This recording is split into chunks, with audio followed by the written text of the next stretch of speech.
It was barely 9 in the morning when I shuffled out onto the deck, coffee still steaming in my hand, half asleep and desperate for a quiet moment by the water, and then, bam, like a migraine made of neon, a fluorescent orange sticker slapped across the side of my old fishing boat. Violation, immediate removal ordered by HOA.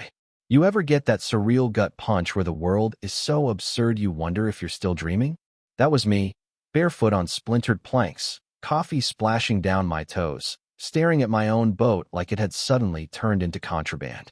And right there on the dock stood Karen Tillman, HOA president, Bluetooth glued to her ear, clipboard clutched like nuclear launch codes, pointing at my boat as though she'd caught a fugitive hiding in the reeds. I actually laughed out loud, the sound sharp and bitter, because what else do you do?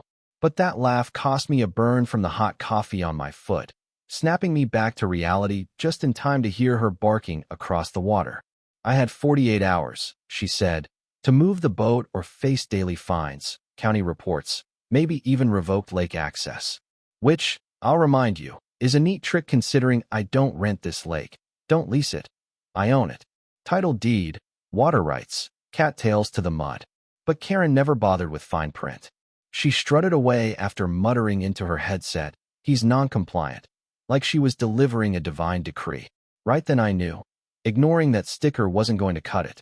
If she wanted a war over my boat, I'd give her a master class in property law. At first it was almost funny, the escalation. Every morning another fine, her signature in blue gel pen pinned to my door like she was handing out autographs for rage. She even featured my boat in the HOA newsletter, zoomed in, calling me a danger to Lake Harmony. I chuckled until I overheard her at the clubhouse bragging about getting my dock removed next. That's when humor gave way to fury. She wasn't after the boat. She was after my sanctuary. So I called Martin, an old college roommate, now county assessor. He rolled out a survey map on his truck hood, finger tracing the ink lines. I owned every inch of the lake. Karen's jurisdiction stopped 6 feet from my shoreline. With a grin, Martin told me if I wanted, I could evict every HOA boat, paddleboard, floaty, all of it. That night, standing on my dock under a coin-bright moon, I knew the best revenge wasn't loud. It was silent, legal, and final. So instead of moving my boat, I moved paperwork. My lawyer drafted a notice revoking all HOA boating privileges, trespassing, plain and simple. 100 copies, thick paper, handed out like funeral programs at Saturday brunch. Karen's face drained white as she read it. She sputtered bylaws and tradition, but my lawyer slid forward the deed and survey like trump cards. The room went from stunned silence to panicked chatter over a sticker on a boat. But this was just the opening move. Monday morning, I posted laminated signs at every entry. Private waters, violators will be towed. By noon, kayaks were being hauled back to driveways. Karen left a voicemail that started fake sweet, spiraled into a rant about community harmony, and ended with a desk slam. Lease agreements went out next, certified mail, premium rates for Karen and her clique. I watched her face cycle from confusion to outrage to near cardiac arrest when she opened hers. The HOA scrambled for an emergency meeting. I wasn't invited, but Tom, former treasurer and her political casualty, called me after, laughing so hard he could barely breathe. Karen had spun it as a miscommunication, but members wanted to know why she hadn't verified ownership before dragging them into war. When pressed for an apology, she snapped she'd just built her own lake. Yeah, that actually came out of her mouth. From there, it got theatrical. She printed a newsletter calling me a selfish water hoarder, which I framed and hung in my den. Then she staged a paddle parade, decorated kayaks, music, the whole bit, trespassing en masse.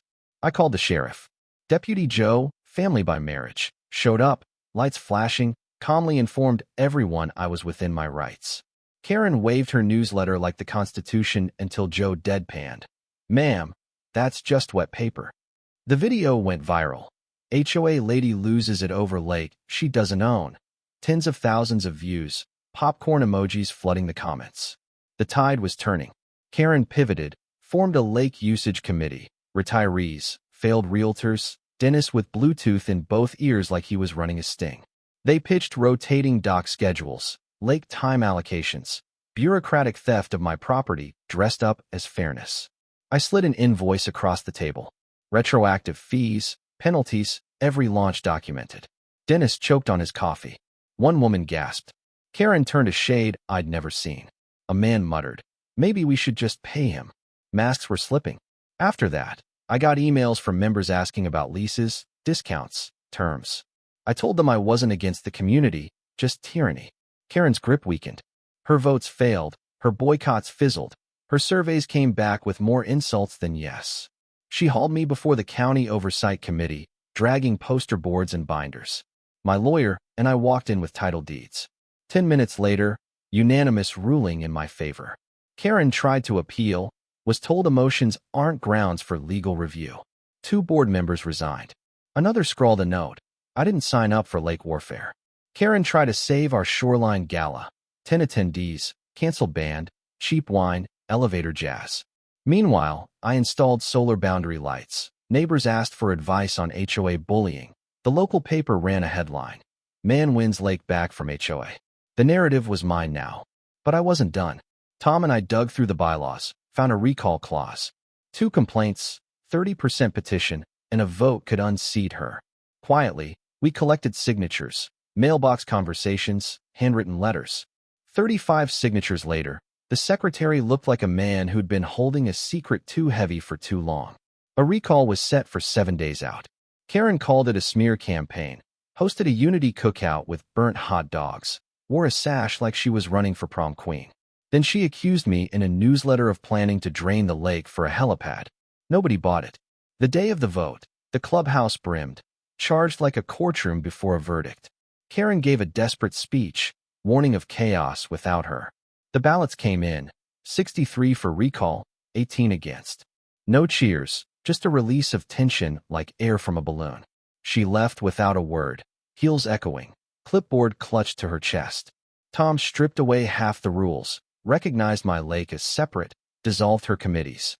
The morning after, I took my boat out at sunrise. The lake was still, neighbors waved.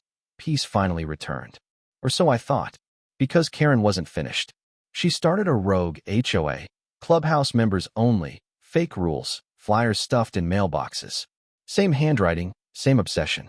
Her few loyalists clung to her, but most wanted peace. Her tactics got desperate. Noise complaints, safety warnings, slander. I collected it all. Then came the twist. The clubhouse property, her little throne, foreclosed, up for sale. I bought it. Quietly. Deed in hand. I posted new signs. Lawson Lake Holdings, private property. Karen's last empire vanished overnight. Her followers scattered.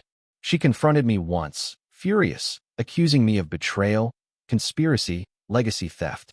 I said nothing, just handed her the deed. 48 hours to vacate.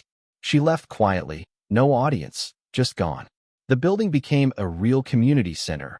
Art classes, scout meetings, science programs for kids who'd never touched a lake before. Neighbors brought muffins, not complaints. One day, Tom handed me a clipping. Former HOA president fined for unauthorized signage.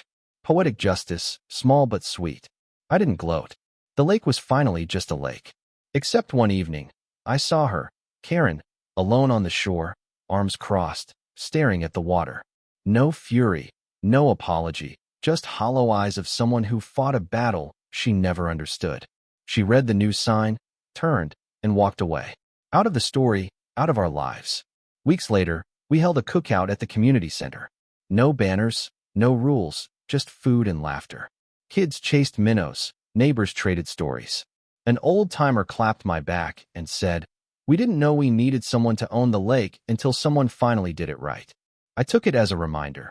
Sometimes the quietest revolutions begin with refusing to move your boat. That night, I lit a lantern on the dock, watched the glow ripple across the calm water. No more stickers, no more drama, just peace. The kind you only earn by standing your ground and saying, "No." You know what I mean? Now, tell me, was I right? Was she wrong?